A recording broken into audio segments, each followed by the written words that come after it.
औरंगाबाद, परभणी, बीड, जळगाव इथे मराठा समाजाचे मोठे मोर्चे निघाल्यानंतर आता राज्याच्या राजकारणात त्याचे पडसाद उमटू लागलेत। या मोर्चांना उत्तर देण्यासाठी दलितांचे मोर्चे काढण्याची तयारी सुरू झाली आहे। मात्र राज्यातील सामाजिक सलोखा बिघडू नये म्हणून आता दलित नेतेच पुढे सरसावलेत। मराठ्यांचे मोर्चे दलित विरोधी नाहीत असं सांगतानाच दलितांनी प्रतिमोर्चे काढू नयेत असं आवाहन दलित नेते करतायत।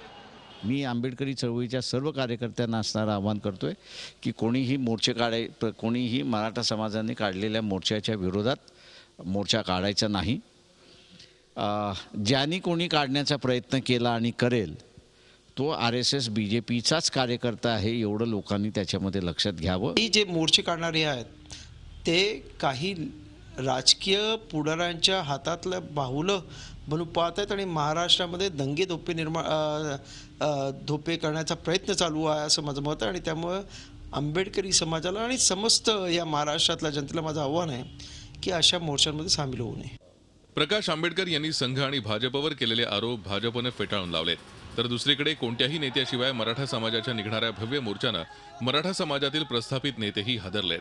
त्यामुळेच अॅट्रॉसिटी कायद्यातील जाचक अटी रद्द करण्याची मागणी शिवसंग्रामचे संस्थापक विनायक मेटे यांनी केली आहे। तर या मोर्चांच्या निमित्तानं दलित आणि मराठा समाजात तेढ निर्माण करण्याचे काहींचे प्रयत्न असल्याचा आरोपही मेटेंनी केलाय।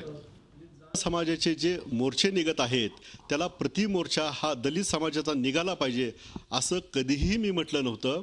आणि अशा पद्धतीनं प्रतिमोर्चा निर्माण होऊन या महाराष्ट्रातील समाज स्वास्थ्य बिघडावं, सुशांतता ढवळून निघावी असं कोणतंही विधान मी केलेलं नाही। अॅट्रॉसिटी ॲक्टच्या मध्ये ही निश्चितचपणाने सुधारणा करणं गरजेचं आहे आणि म्हणून जामीनच याला मिळण्याकरता अर्ज न करण्याची तरतूद या कायद्यामध्ये असल्यामुळं हे जाचक आणि या जाचक अटी रद्द करण्याच्या करता शासनानं याचा अभ्यास करून ताबडतोब केंद्राला शिफारस करावी अशी आमची मागणी आहे।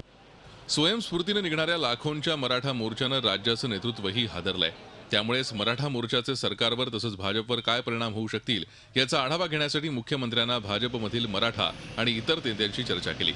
त्यामुळेच आगामी काळात निघणाऱ्या मराठा मोर्चानं राज्यातील राजकीय वातावरण चांगलंच ढवळून निघणार आहे। पण यातून कोणताही सामाजिक संघर्ष उद्भवू नये याचीही काळजी घेण्याची गरज आहे। रामराजे शिंदे, सागर कुलकर्णी, अरुण मेहत्रे आणि कैलास पुरीसह bureau report, Zee media. Zee 24 तास रहा एक पाऊल पुढे।